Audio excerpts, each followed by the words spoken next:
Lights, camera, action. I'm on stage, but you don't see all that really goes on. There is a price to pay for all I do.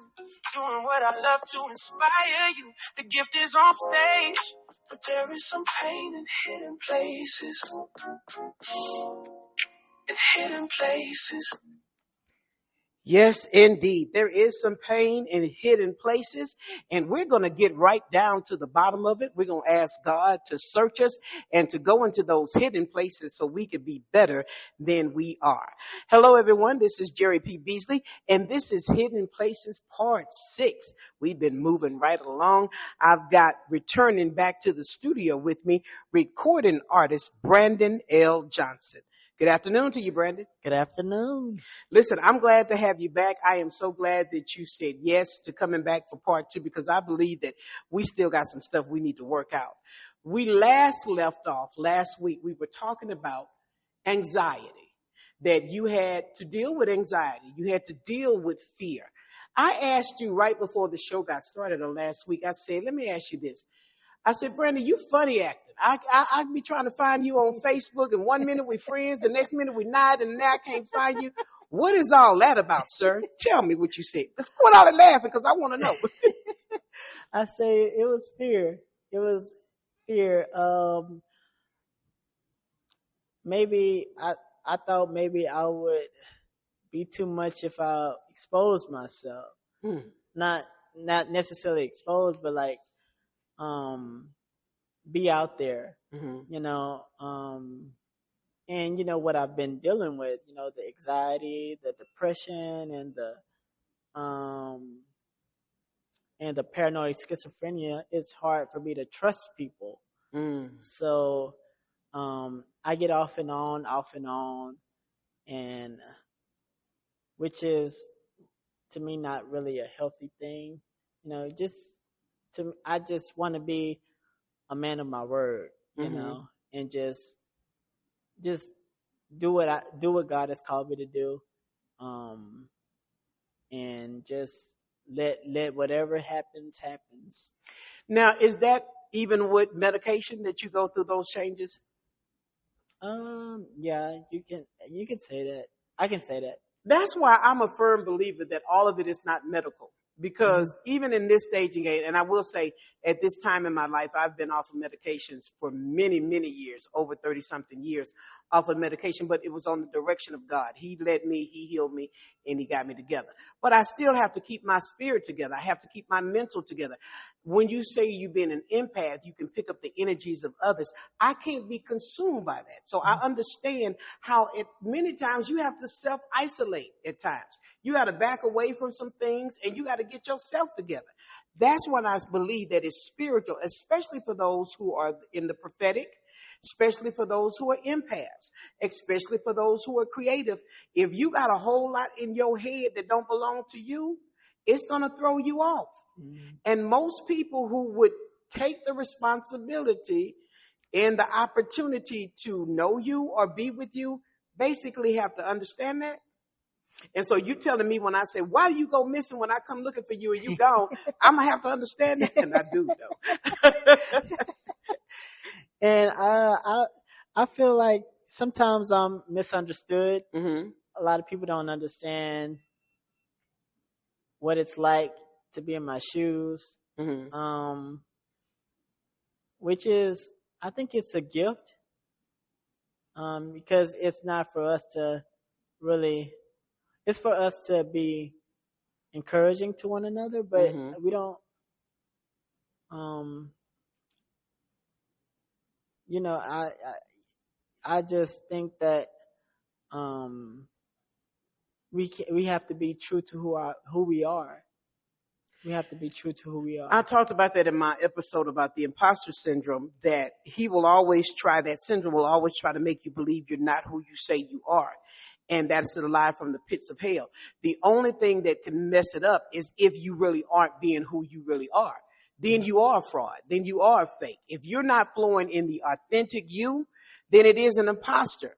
And a lot of times we heard people say, fake it till you make it. Mm. I don't believe in fake it until you make it. I believe in pray and let him put you where you're supposed to be and continue to grow into the person he called you to be. Because when you say you dealt with anxiety, and I remember my mother, when she was alive, she dealt with anxiety, and I was impatient a lot of times. I'm like, come on now, mama, this ain't what you feeling. Stop that. This is why you acting like you scared of stuff.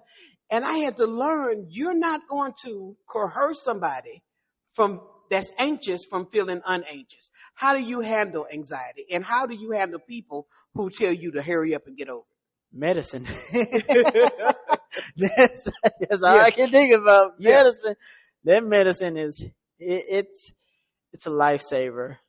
Yeah, I that medicine, just um the medicine is really helping me. I can say that's what that's all I can say. And I want to say to those that blood bought believers and those that believe in casting out demons and those that say that the Lord got you.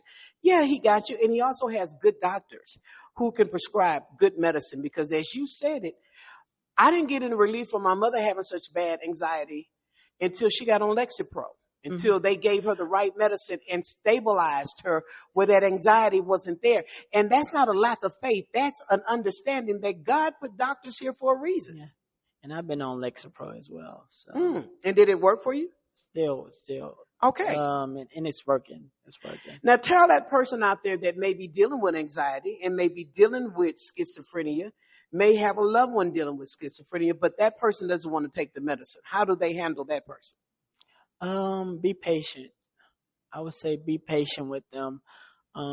It's up to them if they want to get that help. Mm-hmm. It's up to them. But don't be so aggressive. Mm-hmm. I think we tend to be aggressive to people who don't want to do things that we want them to do. Mm-hmm. And I think patience is the key. Yes, pray. But you have to learn how to be patient. You have to learn how to know you you Mm-hmm. you like a mother knows her child, Mm-hmm. but you can't beat up on them. Can't beat up on them. You can't be, oh, you got to do this, you got to do that. Mm-hmm. You got to be very patient. My mom was truly patient with me, and there were moments that I didn't want to take my meds, Mm-hmm. and she always say, Brandon, you take your meds, but she didn't do it aggressively. She Mm-hmm. always say, Brandon, make sure you take your meds, and I think patience is the key.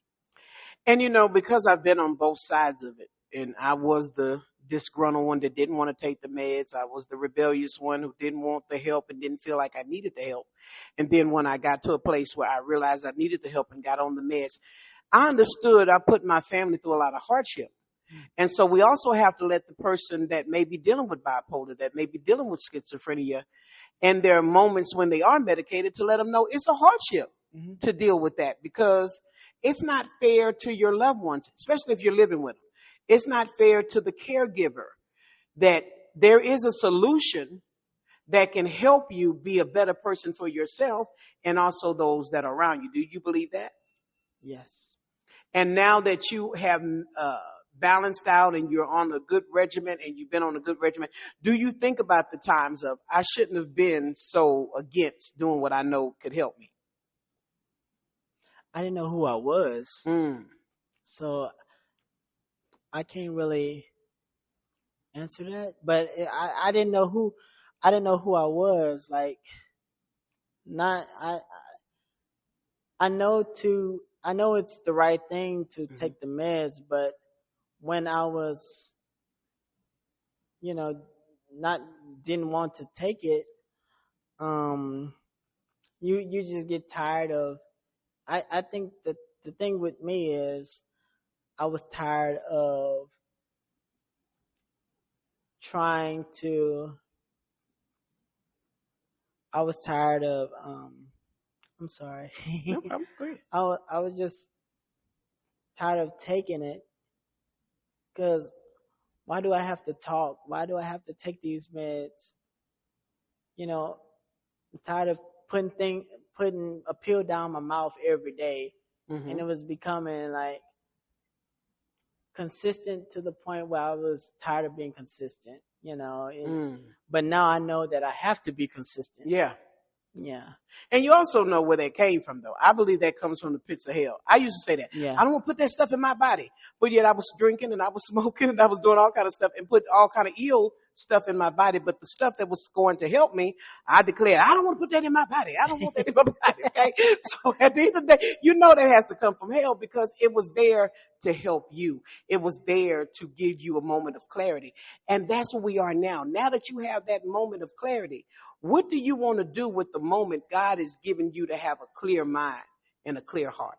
I want to live. I want to live. I want to really, my mom always said this, live in your living.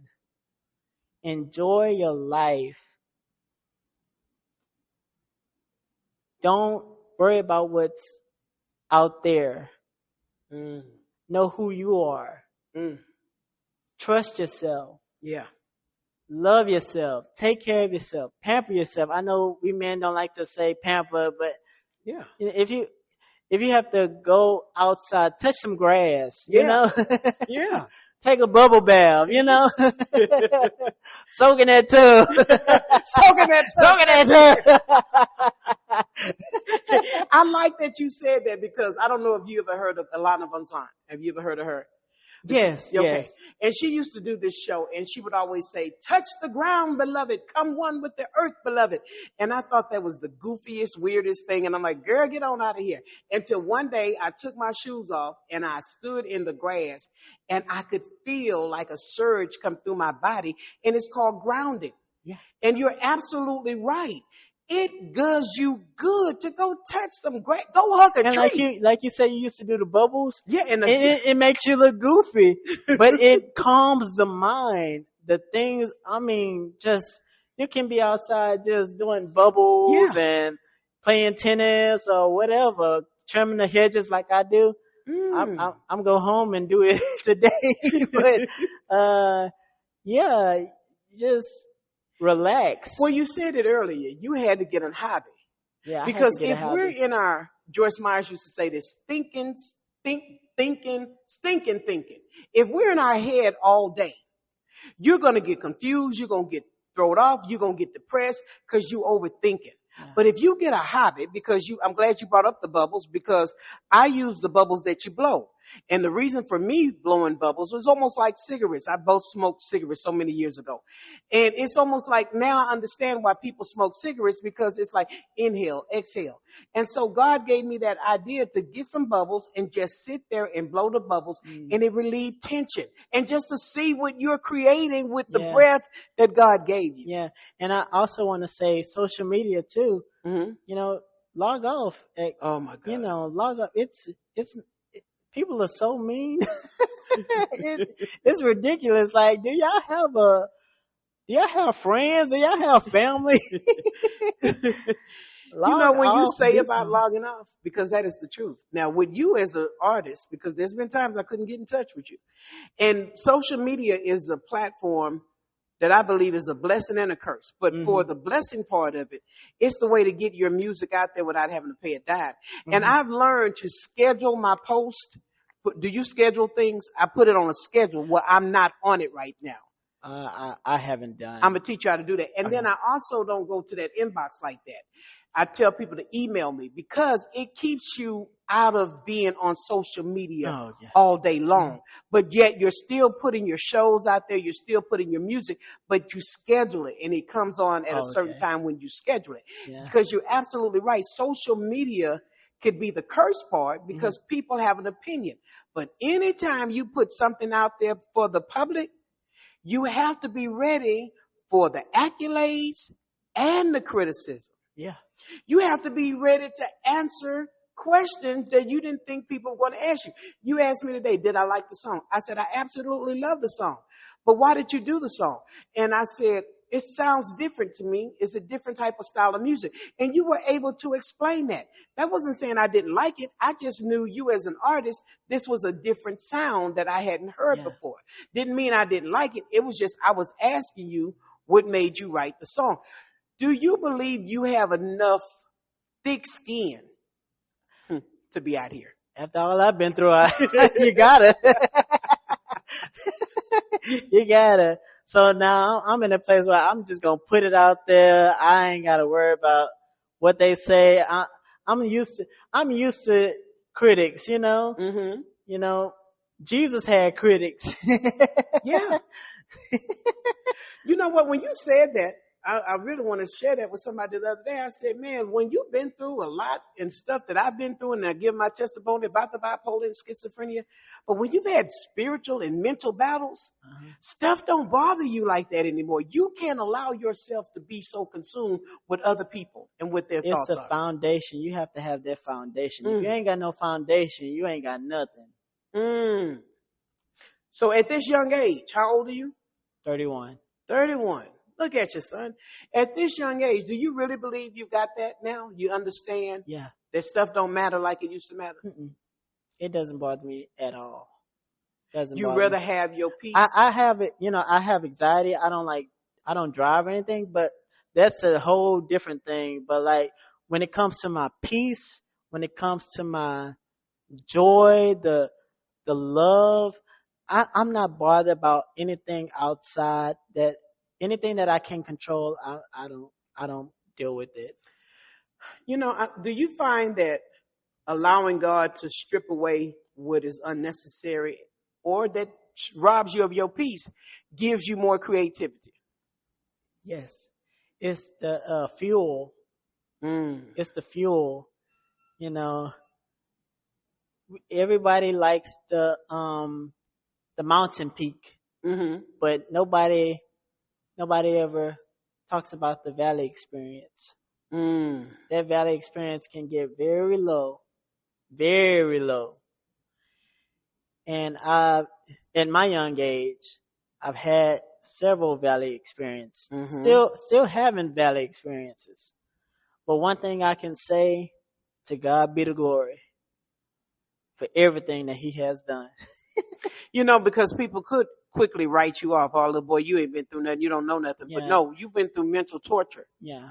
And you've had to really literally fight for your mind. Yeah, and I understand that people have family members who I understand that people they know people who have dealt with worse situations than me. But what I went through, it was valid. What I went through is valid. And if you're going through anything, just know that your emotions, what you're feeling, it's valid. So I had to learn that whatever I was going through, that God was going to get me through it. And He was going to bless me. Yeah. You had to learn even in the valley experience. You learn that you can't allow anyone, including yourself, to undermine or belittle your experience. Because a lot of times I've had people say, "Oh, that ain't nothing. I went through this." Yes. And you're not competing with a problem. Yeah, I somebody told me this. I said, "Well, I have to go to the doctor and they have to check on me for this and that." And they said, "Oh, that ain't nothing." I'm like, my thing is valid. My pain is valid. People just love to suffer. I don't like to suffer. No. I like to be at peace. No, and that's right. And your pain is valid.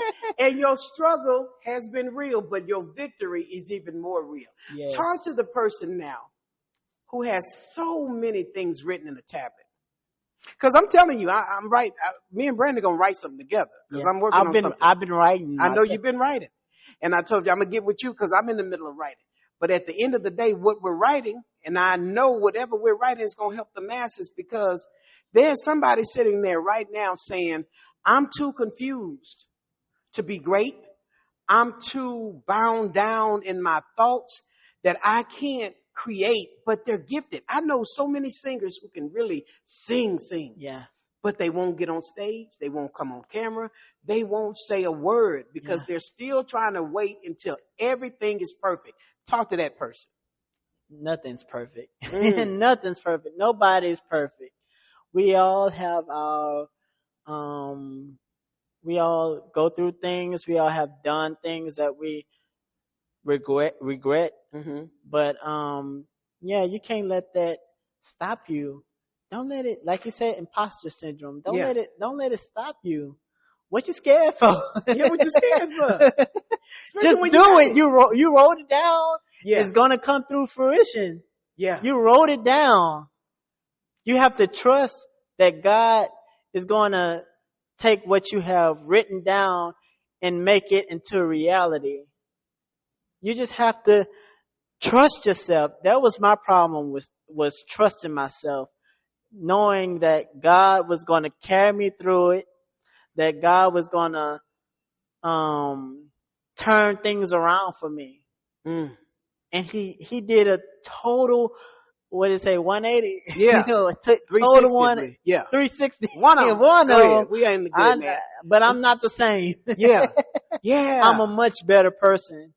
Yeah. And it was necessary. It was necessary. It was what's that? It was necessary that I was afflicted. Yeah. It was good that I was afflicted. Yes. That's scriptural. Yeah. You know, when you say that, even though, and we'll get ready to close in just a second, but when your mother sent me the song, I liked the music, and I liked you, but it wasn't until you told me about the mental challenge. I could identify with it. I embraced you immediately. That was the connection. Had you not gone through what you went through, had I not gone through what I went through, I don't know if the connection would have been where it is today. Yeah. And I know that there's purpose in it. Yeah. Even in writing music, writing plays, writing skits, whatever the case is, God had a divine purpose. And you said you know how to read energy. And not everybody is going to be a perfect match for your calling, for your assignment. I always say your assignment has a type. Now, since you know how to read energy, what's my energy like? Incredible. Incredible. Even when I holler at you. Shady. Shady, yeah. Incredible. I mean, you embraced me like I was your nephew or your son, like I was your own. And when you talked about how you wrote your plays, and you were inspired by your mom, and the way we connected because you saw my mom. Yeah, it was like, oh yeah, it's family now. This is family. It's family she was now. Fighting for you. She was. And people that listen to my morning show, his mom is Michelle Johnson, and you know her as Old Late Michelle. That's her nickname for the Hot Track Friday, Old Late Michelle. So when you hear me say Michelle, you late, that's Brandon Johnson's mom. Brandon, what do you want to say to the people as we get ready to close out? I want to say, trust yourself. And know who you are. Be true to who you are. Be true to your calling. Don't let anything deter you. If God has put it in you, it's going to come out eventually. So you may be scared now, but once you get rid of that fear, man, the doors are going to open. And I did a Facebook post. I said, a shift is happening. A shift is happening. I said, something's going to go. Something's about to, like Kiara Shear. Yeah. She said something has to break. Yeah, something has to break. I believe that thing that has to break is our own thinking. Yes. Our fear and our doubt. And as we get ready to close, I want to say this. A couple of weeks ago, I talked about the man that was in the tomb and how he kept cutting himself with stones, and nobody could deal with him. Nobody could contain him until he got into the presence of Jesus. And the moment he got into the presence of Jesus, he's cried out to be delivered. And Jesus delivered all those demons that were in him. That when the man came back to the same people he was messing around with and scaring, they were afraid of him because he was in his right mind. I want to say this to you, Brandon. People should be afraid, should be very afraid when the creative, when the preacher, when the pastor, when the prophet, when we get in our right mind, which is Christ's mind, when we tell fear, hell no, and we're going to continue to go even if we're scared. Yes. The devil should be afraid. He should be very afraid because there's going to be Grammys coming from you. I'm glad to call you nephew now. We're going to legally do it. I might have to take you to the church because I want some of that bread. I mean, I want to be a part of the vision. But people should be afraid of Brandon Johnson. They're not regular people, but the enemy. Because you've had to fight lions, tigers, and bears. Still fighting. And you still fighting. And there are some things that I want God to just deliver me from. Just, I just want him to deliver me from some people, some thoughts. And you know, I saw you talked about Eon Levins, and she said the highest place in your body is your mind. So when people say, what's that scripture about, we wrestle not against flesh and blood, but against principalities in high places. Yeah. The highest place in our bodies is in our minds. And that's what the enemy goes for. That's the number one. That's the number one thing. It's our mind. T.D. Jakes said some years ago, Brendan, we closing. T.D. Jakes said some years ago, shake your moneymaker. And most people thought he was talking about butt naked dancers or whatnot. But no, he was talking about your moneymaker is your mind. You got to shake all the cobwebs out of your mind. You got to shake all the doubt out of your mind. You got to shake other people's doubts, fears out of your mind. You got to say, you know what? I can't hear that right now. I got somewhere to go. I got some place to be. And we gonna come out of these hiding places, and we coming out swinging. Are you ready to come out swinging? I'm ready to come out swinging. Are you ready to do some collaboration with writing with me? Yes. Okay, absolutely. I'm ready to do it with you as well because we want to help other people that have gone through or going through what we've been through or what you're still going through, but God is bringing you through. And hopefully, I would like to go back to school and study about the mind. So that's not this year, but when the time is right. And so that's been really on my heart. Well, like I said, what I'm scared for. What you scared for? And even if you are, do it anyway, right? Yes. All right, there you have it. Hidden Places, Part 6. Thank you again, Brandon L. Johnson, for being a part of Hidden Places. Look out for more music from Brandon L. Johnson on my morning show, the Keep the Morning Moving Morning Show on KCOHradio.com. He is phenomenal. Also, go follow him if he's still on Facebook. You there, Brandon? Are you hiding again? I'm there. Okay, tell them how to follow you. Brandon L. Johnson, Facebook. That's about it. Instagram, Mr. Brandon L. Johnson. Oh, you fancy, Mister. We got to put all a handle on your name. May the Lord bless you and keep you. Until next time, don't forget, we're going into those hidden places and allowing God to do what only God can do.